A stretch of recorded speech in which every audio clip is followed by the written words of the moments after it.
Hi everyone, I am Sibulele Mtongana from Talk of the Town, and I am here with Grootboom, the provincial leader of the ACDP. Hi Lance. Hi, and thanks for having me this morning. I'm looking forward to talk to you guys. Okay. So today we'll be discussing the ACDP's manifesto. So I just wanted to speak a bit about your slogan, which is "It's time for service, order and safety." Can you just walk us through that a little bit? Yes, SOS, it's basically SOS. Okay. And SOS is a Morse code that is normally used in marine maritime, and they use that Morse code where there's distress, where there's maybe a vessel like a ship that is sinking, and then from that vessel there's a communication coming to the emergency center to say, listen here, we are in distress, we are drowning, we need help. Now we believe that South Africans and residents in the Eastern Cape are actually drowning because of the lack of service delivery, because of unemployment, and we have heard their Morse code, their SOS, saying we are in distress, and we are responding back to them with SOS, saying that we will restore services, we will bring back order, and we'll make our country and our province safe again. So that is what that SOS stands for. It's actually a response to their SOS by ACDP responding also with an SOS. And in that S for service, everything stands. Services from health services, education services, infrastructure services, even the economy. And when we think about order, we talk about the chaos that is in municipalities, the chaos that is in schools, and we will restore order. And when we talk about safety, we talk about infrastructure. We're talking about our communities, our children, everything that has to do with making our country and our province safe. That S stands for that. So our response is basically for their distress signal that came to us, and we are responding by saying we will restore services, we will bring order, and we will make sure that our province remains a safe place. Okay, thank you. In your manifesto, you speak a lot on unemployment, education, the quality of education. So I want to just speak on that. The manifesto, the ACD's manifesto, stated that ACDP will provide age-appropriate sex education. So what is the ACDP's appropriate age for sex education? When we say age-appropriate sex education, number one, I think what ACDP stands for is for family values.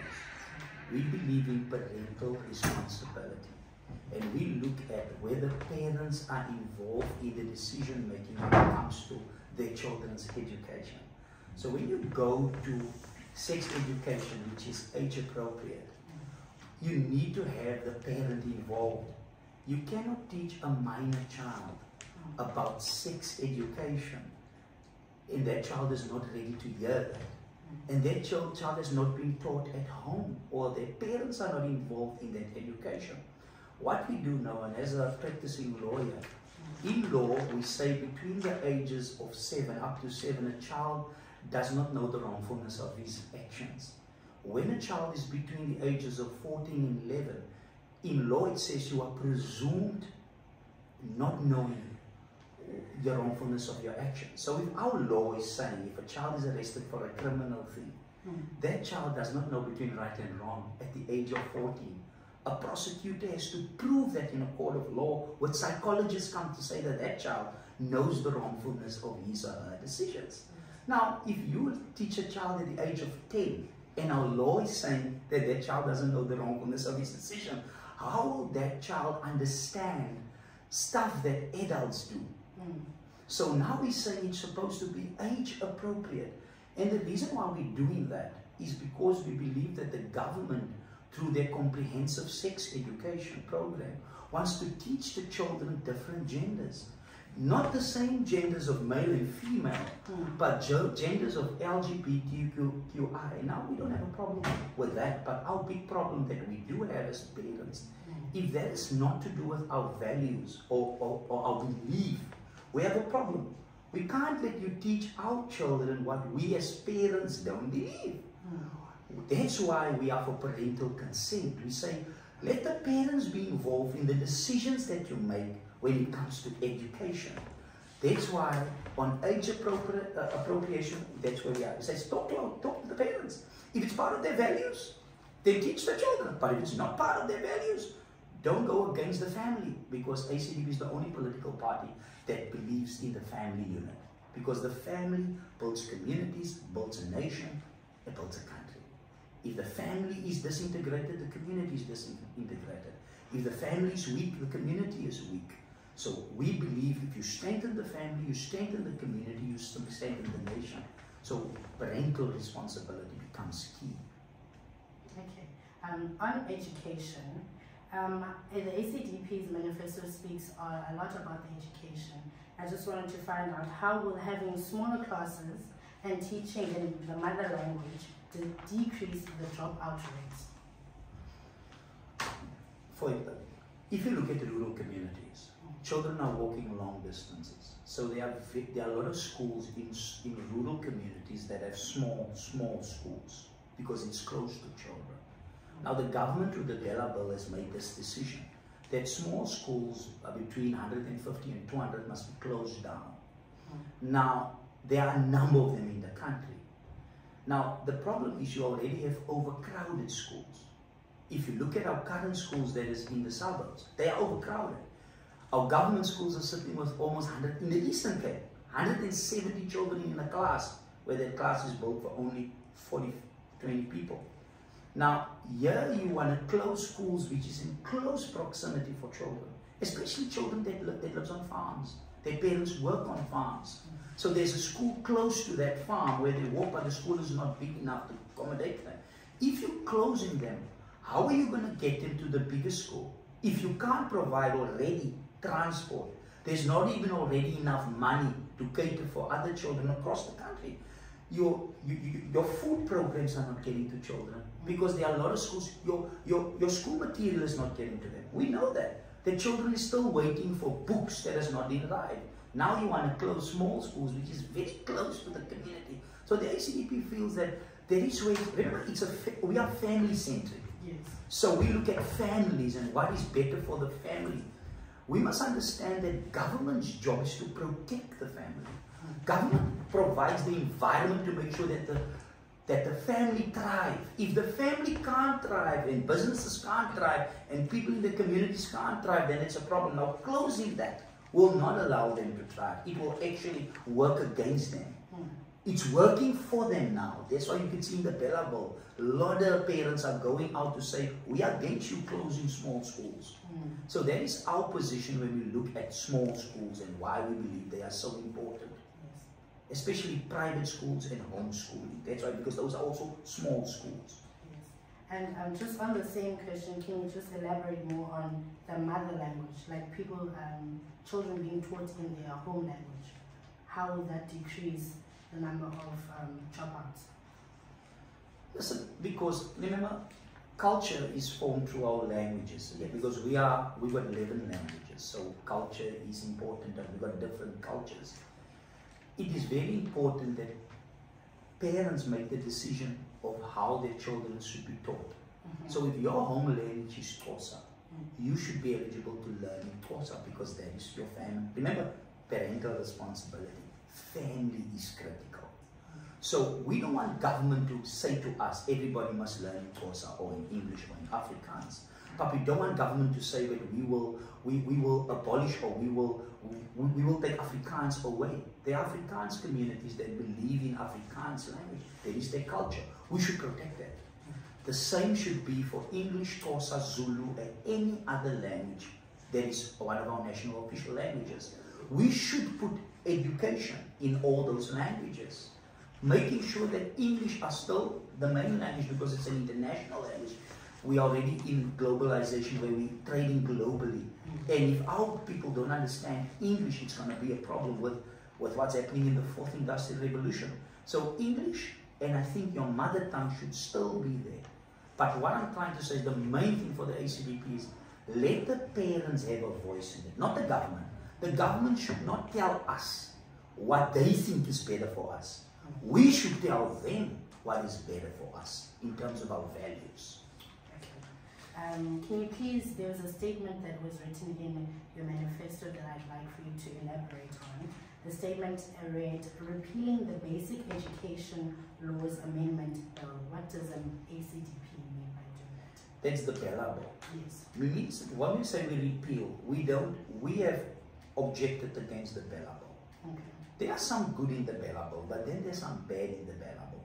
Mm. And the bad in the Bella Bill, the ACDP feels should be basically removed. For example, we have been against the minister making regulations on what curriculum to be followed. He tells what curriculum to be followed. Remember, ACDP is about parental responsibility. We are about the family. We protect the family unit. It is the family that decides what their children should learn, not the government. So we are saying we can't give that amount of power to the minister. The minister must get his power from us because we vote him into power. We tell him what our children should learn, not him to us. So that's number one. Small schools should not be closed. I already elaborated why it should not be closed. We have been saying homeschooling is critical. Why is homeschooling critical? Because of biblical values. The first school came from the family. God's idea was always for family to train their own children. That's why the Bible says, train your child in the way he should go, and when he's old enough, he will not depart from it.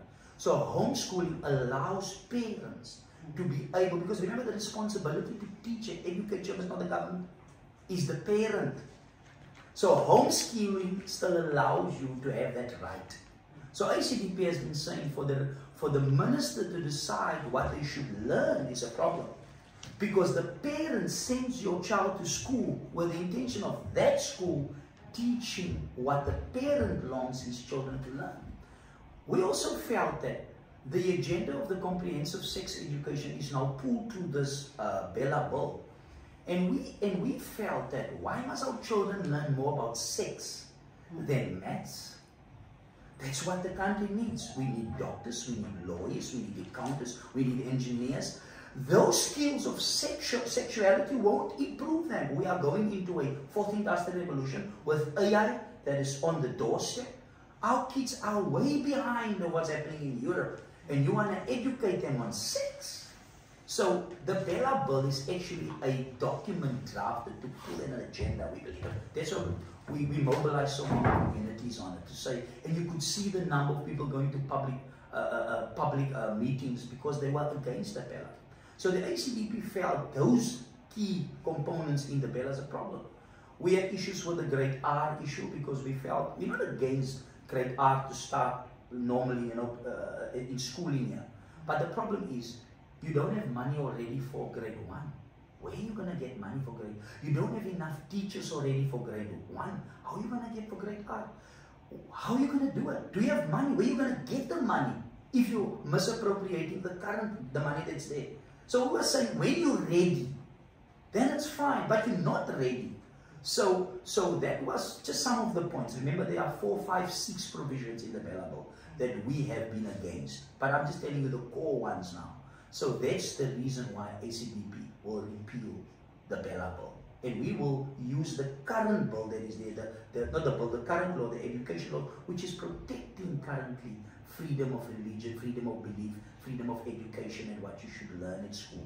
We're going to keep that because it's doing a good job by keeping homeschooling alive, small schools alive, and government intact not to determine what our children should learn. And the parents' rights still intact to decide what their children must learn in school. Okay, thank you. We're moving from education now, and we're going to speak a bit more on our economy. How has cadre deployment and race-based policies caused inflated prices in our society? Okay, race-based politics, and let me tell you ACDP. ACDP started with the B. We believed in the BEE before. But we had what we call a face-off approach, like for 20, 30 years. We said in our policy, we will allow to address to redress or to address the inequalities of the past. We knew there were inequalities of the past because some white families have benefited in the apartheid. So, and black and colored people and Indian did not benefit. So we said we're going to apply this phase approach over 20 years. So we've looked at our policy over 20 years and we realize that the inequalities has grown bigger, and certain political parties like the ANC and their cadres have become richer, while most of the people that lived, that was disadvantaged in the past, was left. They still left behind, and you can see it. Politicians live in nice mansions where people still live in shacks. Their friends and their families are getting jobs where others are still living in squalor and being poor. Everything that used to work is not working because of cadre deployment. Post offices are not working anymore. That used to work, and you can see who they employ there. Their cousins, their brothers, their families connected to. Railways are not working. Eskom is dead. We lost our main airline, we lost. So everything where the government got their hands in that used to work before, they have destroyed to their cadre deployment. Corruption has been destroyed to cadre deployment. So we realized that this must now stop, because we've seen what incompetence has done, because that is what it did. It basically appointed people that could not do the job, but they said related to a politician, a family member. And we knew that they were not worried about the people, they were worried about themselves. So the reason why the ACDP has changed now, because we have seen this policy has not addressed the inequalities of the past. So we believe now when you appoint a person, you don't take the person on the color of his skin. You appoint him on the basis of his capability to do the job, irrespective of what his color is. So that is ACDP's view, and we still believe, because it's very difficult for township and for people coming off previous disadvantages like colored people, how their education has been so poor. How do they compete with what is already there with some Model C schools that has benefited from the apartheid system? You can only blame the current government, because they had 30 years to improve education. But we are sitting with learners that is at grade 6 that can't even read. As a lawyer, there's lawyers coming through that I have trained that could not even read. How does a lawyer get to university and he can't read, and reading is the key? It's the kind of education that the ANC has developed that has made our people very weak. Same with social grants. Social grants has made our people so dependent that our people think that the 300 Rand will take them out of poverty, where that never happens. When it was lockdown, what happened in lockdown? All the politicians' children that is in private schools went to school, where the people that voted them in power's children was at home. You can go through the list. The politicians' children is at best schools. The politicians' children is not going to Doranginza Hospital. They're not going to state hospitals. They go to private hospitals. Why must it be like that? Their children, they should be leaving that same government hospital that they managed to take. Why? Cadre deployment has broken down everything, and we are now saying no. We're going to appoint people based on merit and as the skills that can do the job. Thank you. There was a word that we had read in your manifesto, and I would like a clear definition of the word tenderpreneur economy. What do you mean when you speak of a tenderpreneur economy? Tenderpreneur economy, we're trying to say, remember there's tenders already going out. People can tender, the public can tender, and they can get basically a contract by tendering. But we have noticed that the current tendering system is only benefiting certain individuals that is aligned to certain politicians. So the big problem is your small businesses never gets into the mainstream economy. They struggle. But the big businesses that has been there all the time, that is feeding some of the political parties, are getting in, that get those contracts. So now, what about the person on the ground that has a heart, that is maybe a builder, an engineer? He has a small business, but he can't get, because he is not connected to some individuals. So we have been saying, let's focus on small businesses. Let's train them, let's equip them, and let's get them into the mainstream economy. Let them be the ones that get these big contracts. But we must support them to make sure that they get support from the big businesses. Because the big businesses grew to that stage because of some political politicians that has given that but they also supporting those political parties. We are saying small businesses should get that opportunity, because the more you take a small business in a community and you grow it, it will provide jobs within that community, where people don't need to. If you start this bakery here and that bakery grows and supply bread to a number of other communities just here in Ndlambe, the people that work at that bakery will stay where? Here. They don't need to walk to town or around. That bakeries within their community. What has we done? We have built on a small business. We have assisted that business to get into the mainstream economy and now being able to do business. And it goes for a lot of things. If you look at, for example, the just current system, if you do roads, why do you have to just give all that work to one company? Why can't you let the people in that very community be trained how to do their job and give them a little bit of a portion of that contract, so that they be the ones that build these RDP houses, they're the ones that put up these star roads, they are the ones that build their clinic. Teach them.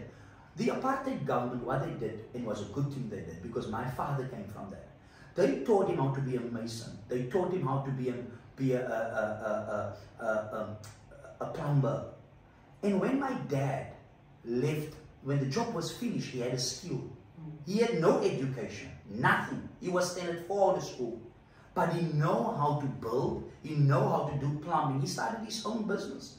That business took 6 children to education, with most of my brothers having degrees, up in master's degrees, from my father that was trained by an apartheid government, not because he was theoretically he was maybe not good, but with his hands he was able to do the job. How many of our youth are at home? They're doing nothing. You tell me we can't train them, and that's why we're saying, we talk about it in our manifesto, we're going to restore the apprenticeship model.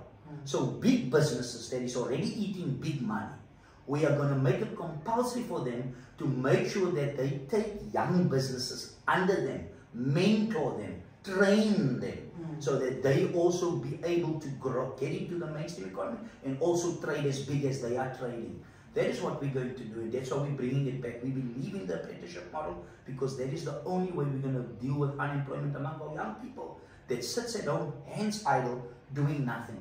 But we believe we can train them to become plumbers, engineers, electricians, builders, tilers.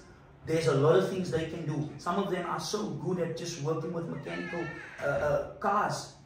They might not have the education to do it, but they're good with their hands. We are saying, listen, your municipality has so many fleet. Those people can come and work and fix those fleet, service those fleet. We can train them and make them, cleaning businesses, we can go on. Our people can clean, they work as domestic workers. Why can't they start a cleaning business and clean some hotels, all the clinics, all the hospitals? Why don't they get those contracts and work? If we train them, it's just the big businesses that get it. And that's why the ACDP is talking about the apprenticeship model, growing small business to get into mainstream economy and trade within, just like big businesses are trading. Okay, thank you. We are moving now to our last question. Okay. The ACDP's manifesto states how the ACDP will make a far greater use of equipment manufacturers to oversee the maintenance of power stations. What do you mean by that in the manifesto? ANC has destroyed something that has worked. In 2002, Eskom was the best run utility in the world. The best run. But once we appointed people that was incompetent, that could not do the job, we chased away all the competent engineers. And that is what happened. And what happened is, we started doing tender entrepreneurship. And that tender thing was only for certain people. What we have now, a collapse. So what ACDP is saying, renewable energy is important. We need it, but we know renewable energy is not sufficient to run plants like Continental, Volkswagen, Mercedes-Benz. People that are high energy users can't get from renewable energy, because renewable energy is not stable. It's depending on the wind and the weather. If the weather is not good, the energy is not enough. We don't have enough reserves to store energy, so we don't have enough to supply our high energy users. So coal is still used in Europe and in Asia and in every country, because coal is still reliable, because it's a reliable form of energy that can support high energy users. We are saying we have to fix our coal plants. We need to get qualified those who are laid off. Those engineers must come back, and they must come and mentor competent people, people that is willing to get our plants up, because with load shedding, it's going to kill our jobs. Eastern Cape is an automotive industry. 52% of it sits with us, of the country, 52. All our component manufacturers sits in Nelson Mandela Bay. The jobs, the economy is here. Load shedding is killing them. And all that they need is a coal plant that can provide them reliable energy. So we are saying, that's what we're saying. We're saying, we are focusing on coal. Yes, we know about the carbon footprint that we have to reduce, but if it's happening in Europe, why is that not an issue? Why must South Africa has an issue with it? Yes, we will bring in renewable energy so that our people can be resilient, especially at household level, where they can generate their own power during the day. But for high energy users, you need good quality coal energy to supply them. Fossil fuels are still important, and we will make use of fossil fuels to still provide big businesses with reliable energy to keep the economy running, so that we don't cut on jobs, but we attract investment and get people investing here. And that is our plan. We are not going to done away with Eskom. We're going to jack it up, and we're going to get it back to what it was in 2002, and even better. Okay, thank you very much, Mr. Grootboom. That concludes our video cast for today. Thank you very much for having us, taking time out of your day and your team to come and participate in our podcast with the different political parties speaking about your manifesto. Also, thank you to the Royal St. Andrews for giving us a venue to speak and have us here. Thank you very much. Thank you. Thank you for having me. Yeah. Eskom is no longer fit for purpose in its current design to do that. So we need to accept that power generation and the provision, the power generation component needs to be broken up so that we can have a competitive